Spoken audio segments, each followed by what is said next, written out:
As my old coach Tom Reed used to say, it's a great day for football.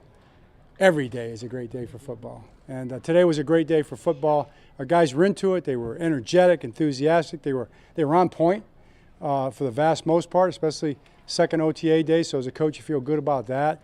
And, now we're on our way. We did have some visiting coaches here.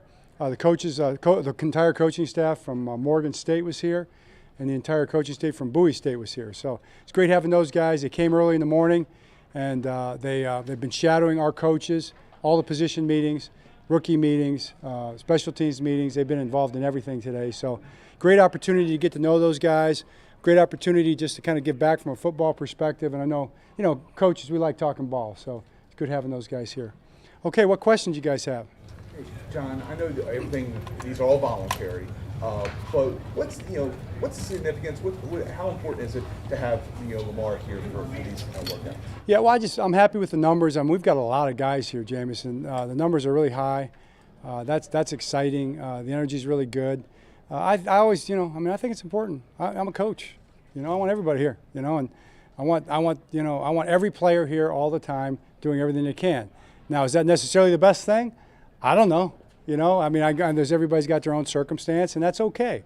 I think about what OBJ is doing, for instance, out there in Arizona.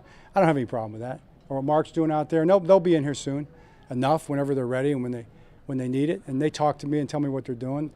They're working hard. So you don't try to worry too much about it. But from an important standpoint, if you want to rank it, today's the most important day there ever was. Because tomorrow's a hope and yesterday's a memory. So we try to focus on today. Coach, now there's going to be 3 quarterbacks for the team. How beneficial is collectively for the team? Yeah, I think it's good for the league. It's good for the sport. So the circumstance, and we actually put this rule proposal in. Ozzie Newsome put it in. Scott Cohen and Ozzie Newsome worked on it during the season last year. We proposed it for the playoffs. And hey, you know what? Hindsight's 20/20, right? But those guys actually thought of it before. So you don't want to be in a situation now with the way protocols are going where, a team is deprived of a quarterback. So I think it's common sense. I applaud the league. I applaud the competition committee, the owners for voting it in, the league office for supporting it.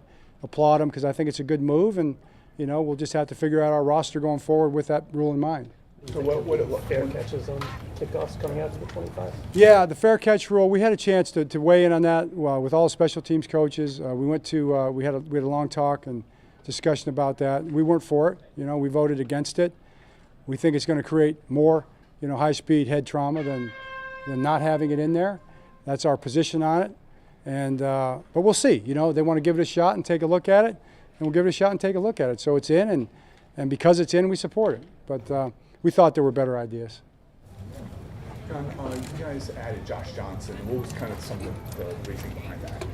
Well, Josh is a veteran. He's a veteran quarterback who we know. And Josh is. I think he set a record for how many teams he's played for, right? Yes. That's pretty cool. 14. Yeah. That's pretty darn cool. It's everybody's got their journey, and Josh's journey started at the University of San Diego. His head coach was Jim Harbaugh, and his running back coach was Jack Harbaugh. How about that? My dad was coaching running backs then for that team.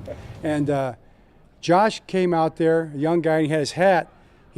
I'm not going to put it on for the cameras because I know you guys, that picture will go viral. But the hat was actually on sideways. And my dad said, Josh, there's just one thing that I want to share with you right now. There's a right way to wear a hat and a wrong way to wear a hat. And your way is not the right way. So that's how you do it. So my dad was out here yesterday just watching practice, and Josh came out because he got cleared on his physical. My dad's hat was this way. And Josh came out, picked up the hat, and turned it sideways on his head. My dad turned around, Josh, right away, knew the story. So, no, it's great having him back. He's going to be great for our room, our team. He'll compete for the second quarterback spot, and we'll see how it plays out. John, you were very positive about the way that Duvernay and Bateman were looking a month or two ago. Does that continue into seeing them out there today? Oh, yeah. I think, Duve has been out there working hard, and he's kind of building his stamina back up and everything, and with his feet and his legs, and I think he's doing a good job. And then Bates right on schedule from what they told us, and he's chomping at the bit, and trainers are holding him back a little bit. We want to be cautious probably more than anything right now, but but he wants to get out there too. So I feel good about those guys. Yeah. John, we didn't see Lamar take any full team reps. That's just a matter of, hey, get in here and get settled and learn everything. Absolutely. Want to ramp him up, Bo, a little bit. This is his first day was yesterday. Ramp him up in terms of the conditioning. He's been working, but with the conditioning here, the running, the lifting, the throwing, just kind of learning the offense, just ramp him up out there. Then he'll be ready to go. He'll probably do a little bit, more tomorrow, then a little bit more the next day, and we'll work from there. John, we didn't get to ask you about Sam Mustipher, Owings Mills guy, and has started quite a bit in the league. How much do you like having him for depth behind Linderbaum, and could he be in the mix at left guard at all?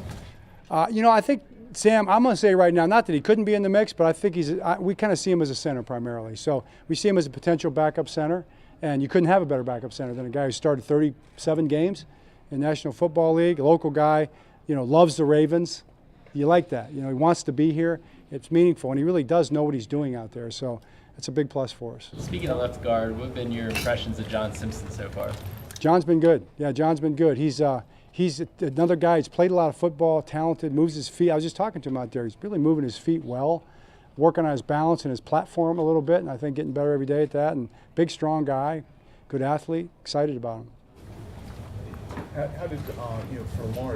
It's been a while since he's actually been out there. But I mean, just physically, how did he look? Yeah, I don't have an evaluation right now. I mean, you look good, okay, but we're just working back with all the guys, and I'm excited. I'm excited that he's here, of course, but I knew he was going to come in sometime right around now, and for him to be here is great.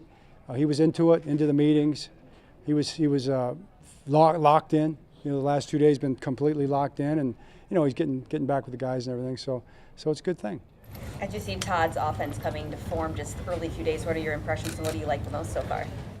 Well, I mean, I like the energy. I really like the energy. I mean, we usually have energy, but I think Todd has got a style that kind of lends itself to an up-tempo type of an offense. Just his personality's like that. He's got an up-tempo personality. You may have noticed. Hear him. Yeah, you can. And he's like that all the time.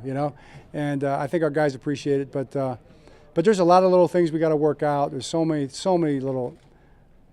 layers to putting it together, and we're just kind of in the beginning of that whole process right now. So we've still got a lot of decisions to make in terms of how we want to operate situationally and things like that. But I like where we're going, and I think the players do too.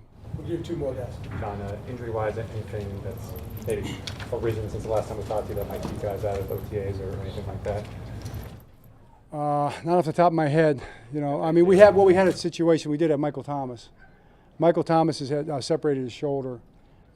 He kind of leaning for a ball and he ended up falling and landed on his shoulder. So that could be a surgery possibly for his labrum. So we'll see. The signing of Angela Blackson, what went into that? Yeah. Another defensive lineman. A big, physical, hard-playing, tough, rugged defensive lineman, and also another guy that really wanted to be here, wanted to play for the Ravens. Likes the way we play. So. We like that, and he can help us. John, we've seen Kyle Hamilton out there.